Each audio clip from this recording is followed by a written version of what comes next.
Welcome to another edition of TOCA Backstage. This is Chris Wolf, the Executive Director of the Torrance Cultural Arts Foundation. Thank you for joining us, and it is my absolute pleasure to have Mr. Chipper Lowell from the Chipper Experience, which will be at the Armstrong Theater on Sunday, March 15th for two performances at 2 and 7. Mr. Lowell, thank you so much for taking the time to speak with us. Thank you. How are you doing, Chris? I'm good. How are you? It's been a while. A very long while.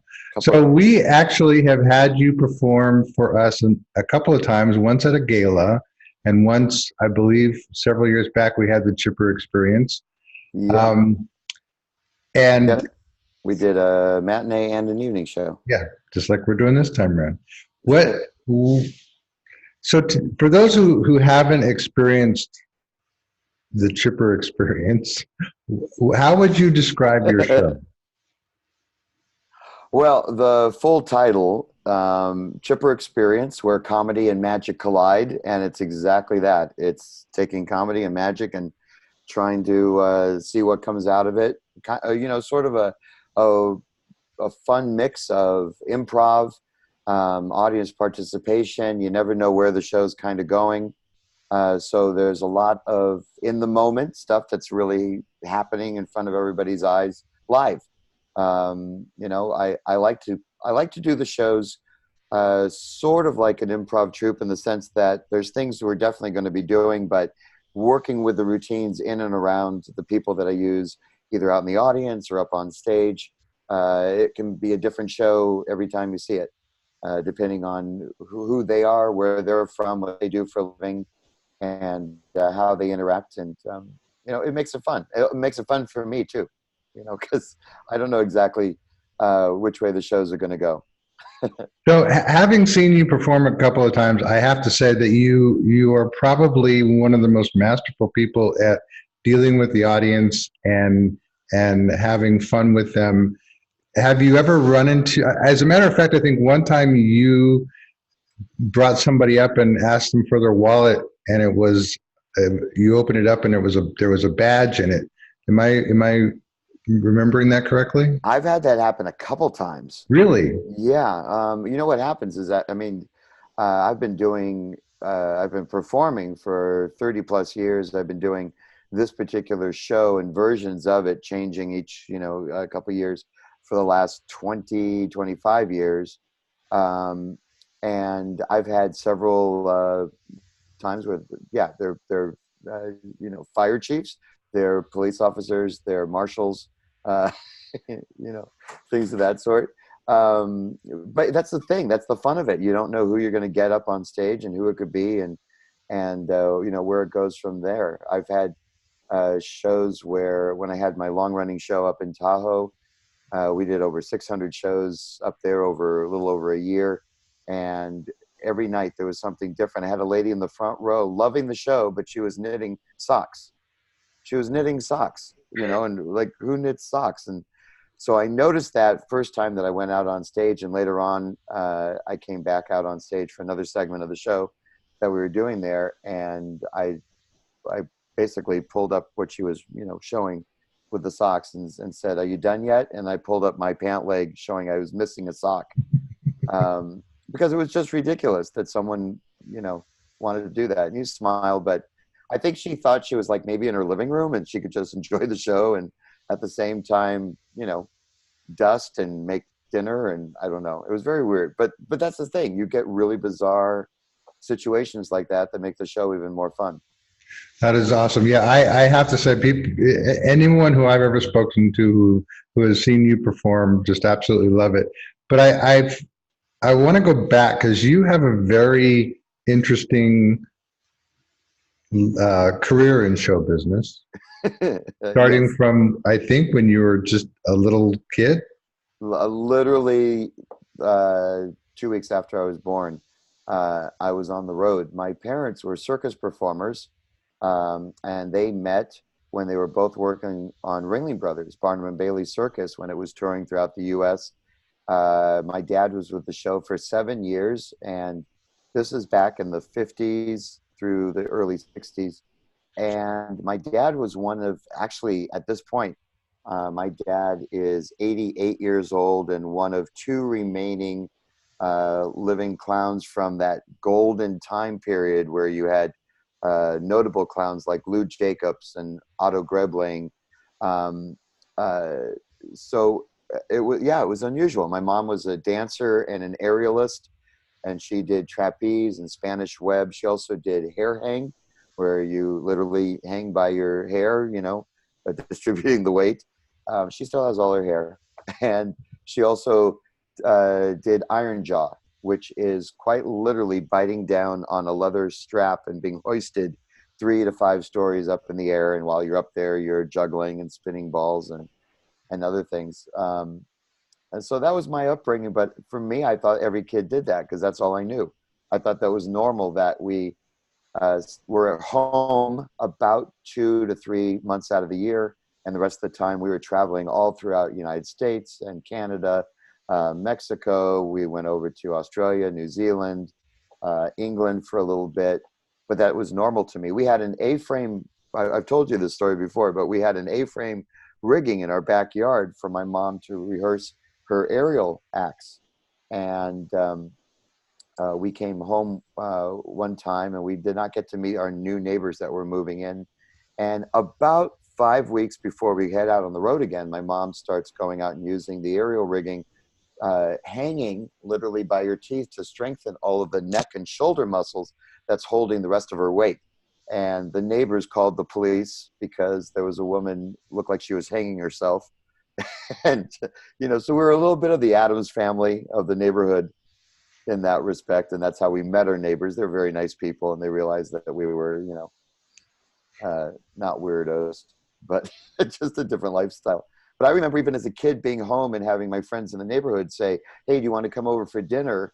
And I'd say, "Yeah." And I go back to my parents and I say, "Is it okay if I go have dinner?" And they would say, they'd go, "Yeah, that'd be great." I go, but Mom, Dad, they have dinner at 6 o'clock, not at 11 o'clock or midnight. What's that about? Because for us, we usually had a light snack and then ate after the show before we traveled to the next town. So I always thought that having dinner from 5 to 6 o'clock was very bizarre. But I got the best of both worlds. I got to tour all over the place, see really exciting places and cities, and then I also got to later on, I should say, go into regular high school and see what that was like, which was, traumatic because I grew up with adults, and there were only a couple other kids on the shows that maybe were 2 years older than me or 3 or 4 years younger than me, but not a school that had 800 students and half of them girls. And I never understood like popularity or pecking orders or status, things like that. So that was all like, wow. To me, it felt like I was taking a step backwards because I was already working and selling concessions, or I was assisting my mom with her act. I'd be in the center ring, handing her props and going, ta-da. So yeah, it was unusual. I mean, I look back at it now extremely with much love and fondness, and grateful that I got to experience that. But, our son now is 18. He's going to be 19 in just Wow. 4 more weeks, which is crazy. And, he's sort of having a similar time. He is able to go to regular school, and now he's in college here in Orange County. But, he got to see what it was like to travel and live in apartments and hotels and going from one place to another, and what it was like to hang out at theaters and performing arts centers and casino showrooms. So, he understands it. And every so often, if he's available, we'll hire him now to help out backstage. It's awesome. Kind of fun. Keep it in the family. Yeah. Well, and it almost does seem like it's been a family business for you because you started out with your parents. By the way, for those listening or watching, if you ever want to see Chipper's father, just go to Felipe's, and he's hanging on the wall in the clown section, right? Yes, literally him hanging there. There's actually a picture of my mom. There's a photo of my mom there. The Felipe's in downtown LA near Olivera Street, Mhm. I believe, right? Yep. Yeah. There is every once a week or once a month, there's Circus group that meets, and one of the rooms is just adorned with tons of 8x10s and headshots of various circus performers. And yeah, my dad's is there. My mom's is there, just I think 2 or 3 pictures away of her doing her Iron Jaw act as Aurora, where the finale was giant butterfly wings, flying around. I thought it was all normal. I thought it was Well, and I mean, it's very cool. I mean, the stories I'm sure you could tell. Um, oh, incredible stories. we'll have Yeah. to we'll have to wait for the autobiography at some point. I've been keeping notes. My dad started his own. I don't know if he's going to finish it now, but definitely those stories will probably go into it as well. But yeah, it's unusual. And then, of course, in the business, I wound up falling in love with a dancer in a show that I was in Philadelphia. And she is a Radio City Rockette and has done Broadway shows and toured with those. Yeah, the whole family still is somehow involved in show business here and there. That's But yeah, but it's been fun. And oh, go ahead. no, I was just going to say, and then um, how did you, from ringleader or assistant to your mother in the circus, how did you stumble into magic and comedy? I loved comedy. Ironically, I loved comedy. Didn't care for the clowns in the circus. I didn't find them as funny as for what I was seeing, on television growing up. And I mean, the old classics of uh, Charlie Chaplin and Buster Keaton, who I just absolutely loved. And then from there to stand-up comedians and variety comedians. And what I wound up doing is I kind of transferred into doing comedy clubs, of doing stand-up, but making fun of all the variety arts that I had grown up with. So I was making fun of juggling and balancing and magic. And as it went on, I kept gravitating more towards magic. I've been a member of the Magic Castle now for quite a few decades, and I perform there when I happen to be in town, if I'm not touring. And I just love the aspect of magic. But I went comedy first, is what happened. And then little by little, I kept adding in more magic that would also, puzzle the people and make them go, wait a minute, that was really funny, but how the heck did you just do what you just did? And I Right. like that aspect because they don't know if a joke's coming next, or when they think a joke is being set up, suddenly I get them on the magic angle and they see something visually that they can't explain. And my magic is highly interactive, and there's mentalism involved. Depending on the routines I do, sometimes I'll do big giant video screens with classic close-up routines. And it's a really, really fun mix. But I grew up with one foot in the comedy club world, another one in magic, another one in variety. My book collection is just made up of everything from music hall to burlesque to theater arts, fine arts. I like a little bit of everything, kind of peppering it in. But from there, I quickly jumped from comedy clubs to doing casinos. And I was for many years doing in Atlantic City, in Lake Tahoe, Laughlin, Vegas, um, and then as those shows sort of started drying up, I jumped back to comedy clubs, and then from there, and one of the things that I kept doing was more time. I kept doing more and more time. Comedy clubs, I could do maybe 45 minutes, but I wanted to do more time. And gradually I had enough time to, turn it into a more theatrical show and do either 90 minutes without an intermission or 2 hours with an intermission of me. What looks like I'm just kind of goofing off on stage, but it's, tons of fun routines. I take pride in doing a lot of original material and coming up with original routines, and a lot of which you may have seen on Masters of Illusion, which I've now been doing for the last 6 seasons, which is crazy to think of. And each season I would appear on the show anywhere from 3 to 6, 7 times, um, doing really, new stuff, because I wanted to create new stuff each and every year.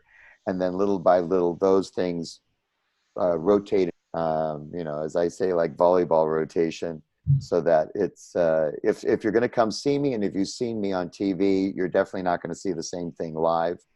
um, so that it's fresh for everybody. And I still, to this day, I'm already in the process of creating 3 or 4 new routines that will probably start going in during this coming season into the show. And do you have the same issue like you had at your home with the rigging for the aerialist? Do you have people coming into your with your garage open, seeing what you're working on? Yes, because there has been some weird stuff lately, especially with what I did for Illusion and some other ones. Because if I'm rehearsing, I'll very often during the daytime, because my shows are at night. If I'm local, if I'm working locally, but yeah, we've had weird things with giant tornado money machines going for certain routines, and building and creating stuff. People have no idea what exactly what we're doing. So yeah, we get strange looks. The neighbors all know us, which is great. So they understand what we do, and they've seen my show, whether it's at the Magic Castle or various places. But yeah, it's bizarre. But again, our son is growing up as if that's the way I did, growing up thinking that it's normal. And yeah, it's fun. And so you just, from what I understand, you just came back from Kuwait, you said? Yeah, in addition to touring with my over the place, I have recently been touring on and off with a show called Circus 1903, which is a beautiful theatrical show that depicts a circus from that actual three. The sets, the costuming, the acts, all are representing that time period. And in the show, there's a character that plays the owner, and then later on the ringmaster of the show. And it was wonderfully by David Williamson, who's another fantastic comedy magician and a good friend of mine. And the show's been doing so well that for scheduling and stuff, they had asked me about it about almost a year and a half to 2 years ago, and I unfortunately I had to turn it down just due to my schedule. But then they asked again for shows that were coming up this past year, and we've toured 4 Saudi Arabia, and we just got back from Kuwait, where we did a 2-week run of shows in a gorgeous theater that looks like it's incredibly modern. Kuwait has one of the, or I believe it actually is the highest economy in the world, and the theater and where we were was just breathtaking. 1,800 seat theaters, 1 to 2 shows a night. In Saudi Arabia, we were doing 2 shows a venue that was so busy that even on our days off, the producers in Saudi said, can you do shows even on your days off? And we were there anyway. We're like, why not? But it's been highly successful and a joy to do, because it allows me to play in the show, and I've got several monologues and bits in the show, and as well as do 3 to 4 of my own routines that I have customized to fit the time period of 1903. And it's just great. It's going now to England. We'll do a 4-week run in England with David Williamson in the role. I unfortunately, because I would love to go to England, but I'm actually busy with my own tour dates here in the States. Yeah, that's been really fun. And from time to time, I will tour with other production shows, because my solo show is a blast to do, but I also am by myself usually, either flying out with tons of suitcase and trailer with even larger props. But it's fun to be able to hang with other performers and hang out between shows and after shows and things like that. And I get bored very quickly, so it's me on, trying to, figure out new ways of doing things, and it keeps it all fresh. Yeah. So you have all this past experience. I have one question I always ask performers who are on this podcast. One of the things that the Torrance Cultural Arts Foundation likes to do is we try to nurture and encourage upcoming new performers. What words of wisdom do you have, if any, for new performers? This is going to, yeah, okay. All right. I honestly, in all honesty, you better have passion for it. I mean, that's really the thing that's going to get you through a lot of stuff, because there are ups and downs. It's performing arts. It is not a regular job. It is not a regular gig. There is, can be completely packed. And then, a couple months down the road, that month is completely empty. You just don't know in that regard. So, but it's okay. So one is passion, going to get you through anything, because if you firmly believe what you're doing, in what you're doing, then that's not going to stop you when everyone says, you're crazy, whatever, do that. The other thing, don't wait for other people to hire you, create. There's a lot of amazing performers out there, but they tend to wait. They tend to be like, okay, someone's going to call me, someone's going to email me, and that'll be the dream job. And create. You have the ability to create, and it's such a wonderful sense of play.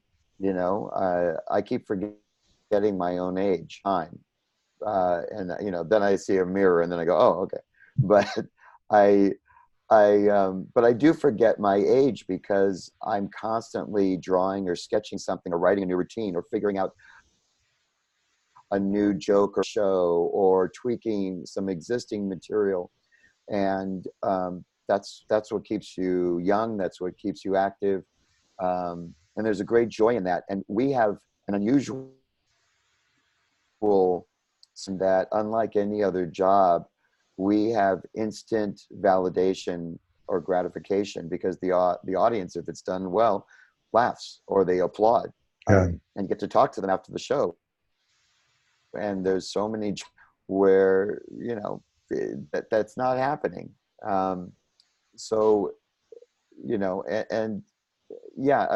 Passion, but definitely make a plan and forge your own trail.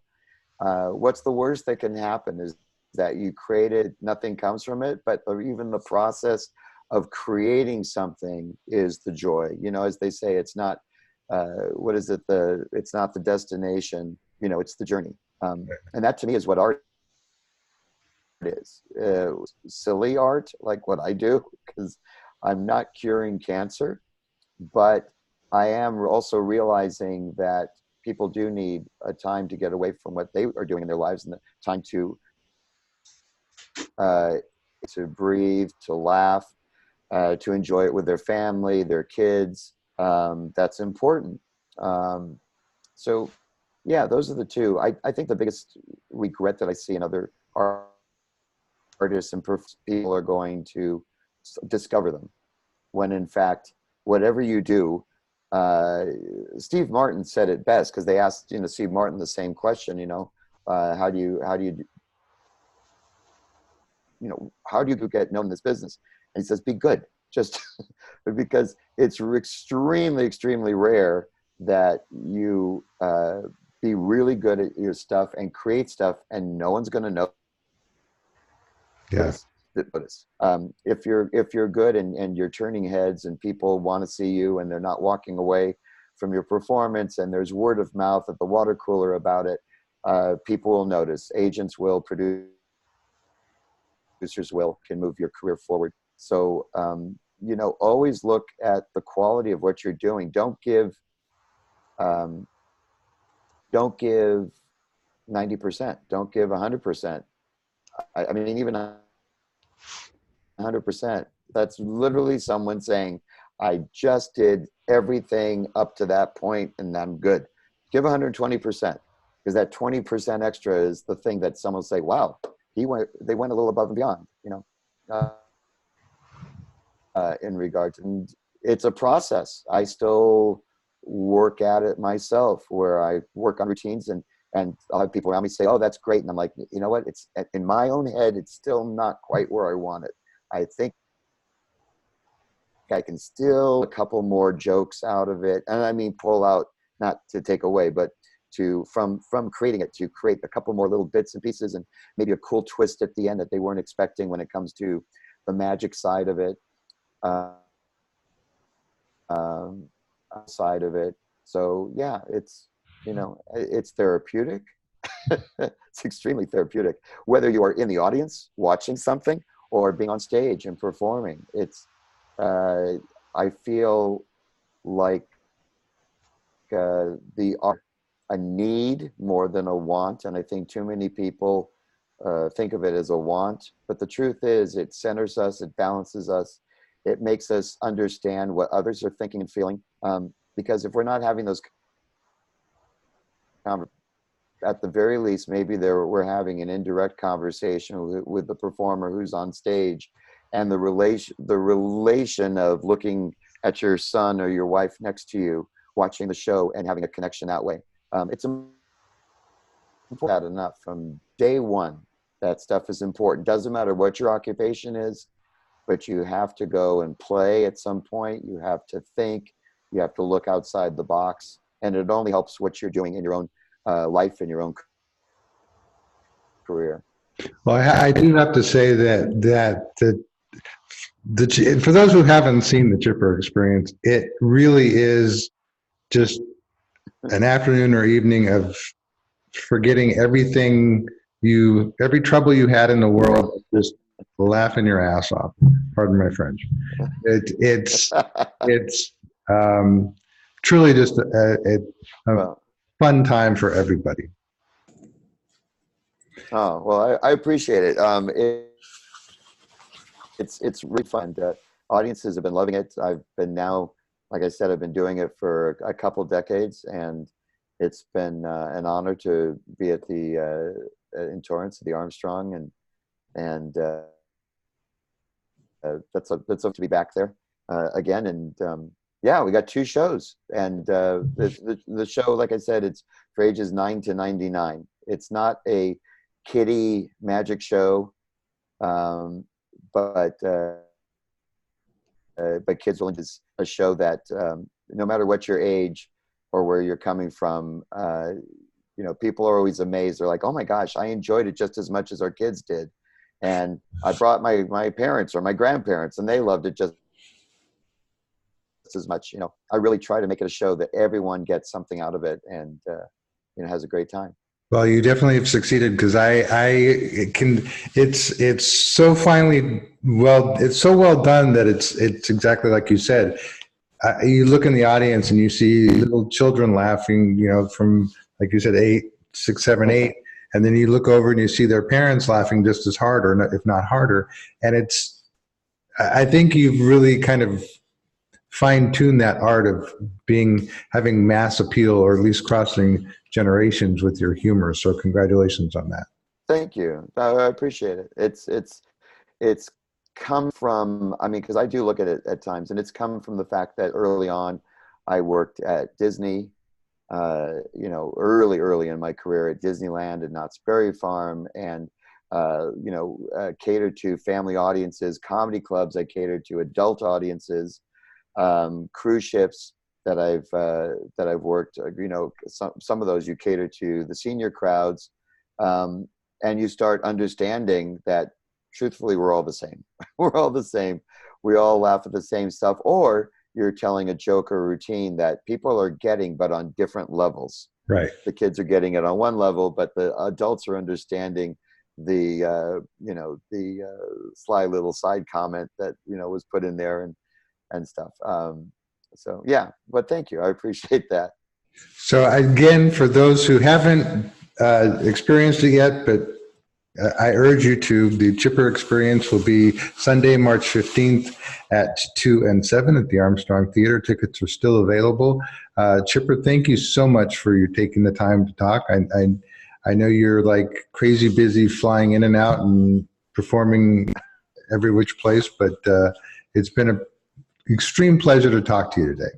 Oh, it's been a blast. And for anyone out there, if you want to learn a little bit more about the show, by all means, go to my website, which is thechipperexperience.com, or my full name, Chipper Lowell, LOWELL.com. Goes to the same place, but there's video footage there and reviews, and you can read up on my bio and everything that I've done. I've been fortunate enough to win a few awards along the way, which is nice. I don't do it for that. I do it just for the fun of it, but it's been great. Oh, and then of course all the TV stuff that we kind of touched upon.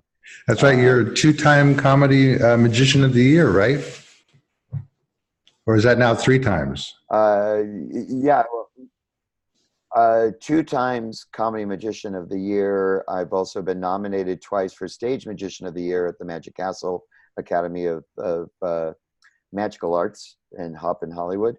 And then I've also recently, last year, received the Senator Crandall Award for Excellence in Comedy when it comes to magic. And that was a complete surprise.